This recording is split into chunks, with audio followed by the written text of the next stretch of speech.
ইচ্ছে ছিল সুন্দরবনে গিয়ে রয়্যাল বেঙ্গল টাইগারকে চাক্ষুষ দেখব, কিন্তু সেটা এখনও অবধি হলো না ঠিকই। আর আমার চিড়িয়াখানাতে গিয়ে বন্য জীবজন্তুকে দেখতে খুব একটা ভালো লাগে না, কেমন যেন তাদেরকে মনে হয় কষ্ট দেওয়া হচ্ছে। সে যাই হোক, আমি কিন্তু রয়্যাল বেঙ্গল টাইগারের দেখা পেয়ে গেছি কিছুদিন আগে যে উত্তরবঙ্গ সফরে গিয়েছিলাম সেই সময়। হ্যাঁ, এই যে বেঙ্গল সাফারি, হয়তো আপনারা অনেকেই ইতিমধ্যে গিয়েছেন কিংবা এখনো পর্যন্ত অনেকেই যাননি, তবে আমি বলবো একবার আপনি ঘুরে আসতেই পারেন।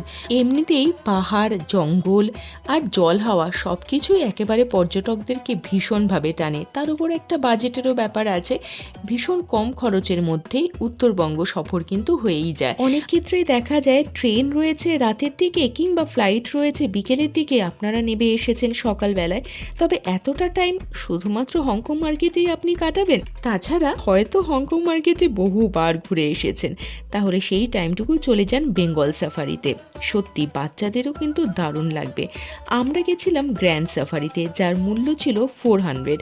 অবশ্য প্রবেশ মূল্য আলাদাই 50 টাকা, কিন্তু আমার মনে হয়েছিল 450 টাকা একেবারে ঠিকঠাক। এদিকে আমরা গিয়েছি রবিবার, বুঝতেই পারছেন উত্তরবঙ্গে এমনিতে ঘোরাফেরার জায়গা খুব একটা বেশি নেই, আর যেই সমস্ত জায়গায় রয়েছে সেখানে ভিড় হবে না তা কি হয় কখনো? তার উপর আবার ডিসেম্বর বলে কথা। যাই হোক, আমরা টিকিট কেটে শেষ পর্যন্ত উঠে বসলাম এই বাসে, যেই বাস খুব স্মুথলি আমাদের ধীরে ধীরে জঙ্গলের দিকে এগিয়ে নিয়ে যাচ্ছিল। সত্যি কথা বলতে পুরো বাস ছিল ভর্তি, আর আমরা একটু লেটেই বেরিয়েছিলাম, মানে 4টের নাগাদ। জঙ্গলের ভেতর ঢুকতে না ঢুকতেই আমাদের সঙ্গে যারা সহযাত্রী ছিলেন তারা চিৎকার করে উঠলেন যে হরিণ দেখা যাচ্ছে, আর আমার ক্যামেরা লেন্স খুঁজতে খুঁজতে শেষ পর্যন্ত পেয়ে গেল এই হরিণদেরকে।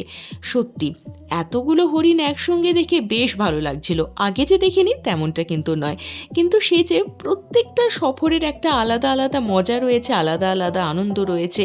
হরিণ তো দেখা হলো, তারপরে আমরা পৌঁছে গেলাম এখানে, যেখানে আমরা দেখতে পেলাম হিমালয়ান ব্ল্যাক বেয়ার।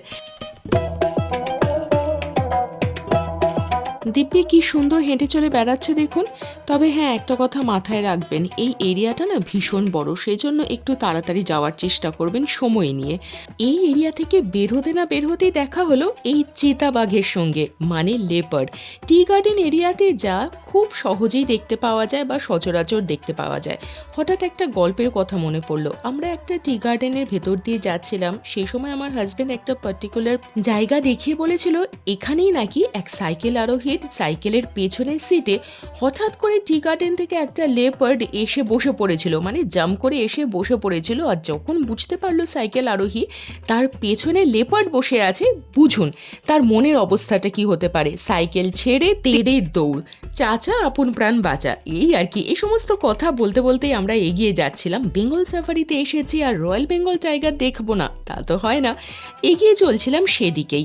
মেন গেটটা খোলার সঙ্গে সঙ্গে আমরা আরও গভীর জঙ্গলে ঢুকে যাচ্ছিলাম, আর বেশ এক্সাইটেডও লাগছিল, কারণ এর আগে যেই সমস্ত জঙ্গল সাফারিতে গিয়েছি সেখানে সেই অর্থে কিন্তু কোনো অ্যানিমালের দেখাই পাইনি।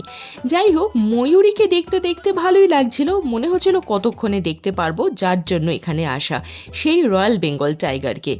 এগুলো ভাবতে না ভাবতেই সহযাত্রীরা চিৎকার করে উঠল। ইনফ্যাক্ট ড্রাইভার দাদাও দেখালেন, এই যে দেখুন সামনে কাকে দেখতে পাচ্ছেন। একে তো সেই চেহারা, তারপর একেবারে কাছাকাছি, মানে বাসের যে গেট রয়েছে না তার জাস্ট বাইরেই চলাফেরা করে বেড়াচ্ছিল।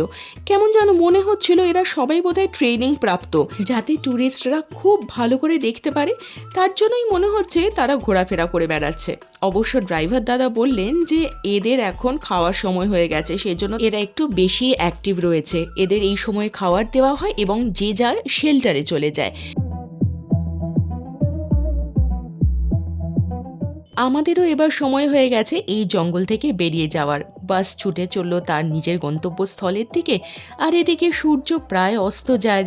তবে জায়গাটি এতটা এরিয়া জুড়ে রয়েছে, আমাদের কিছুই কিন্তু দেখা কমপ্লিট হয়নি। মানে ক্রোকোডাইলের জন্য আলাদা একটা জায়গা রয়েছে, সেটা আমরা মিস করে গেছি, কারণ অলরেডি অন্ধকার হয়ে যাচ্ছিল, পার্ক বন্ধ হওয়ার সময়ও হয়ে যাচ্ছে। কিন্তু মেয়ে বা আমরা কেউই এখনই যেতে চাইছিলাম না। এদিকে যেতে যেতেই হঠাৎ করে আমার মেয়ে দেখে নিয়েছে একটা চিলড্রেন্স পার্ক রয়েছে। সুতরাং চিলড্রেন্স পার্ক যদি থাকে, আমার সঙ্গে যেই চাইল্ড আছে সে যে যাবে না তা তো হতেই পারে না। সেখানে গিয়ে দৌড়োদৌড়ি করতে না করতেই যারা সিকিউরিটি ছিলেন তারা সিটি বাজিয়ে বুঝিয়ে দিলেন আর থাকা চলছে না, এইবার আপনাদের এখান থেকে আসতেই হচ্ছে। অগত্যা বেঙ্গল সাফারিকে বিদায় জানিয়ে এবার বাড়িতে ফেরার পালা। আর হ্যাঁ, আপনারা যদি এখনো পর্যন্ত সাবস্ক্রাইব না করে থাকেন, এক্ষুনি সাবস্ক্রাইব করে পাশে থাকুন।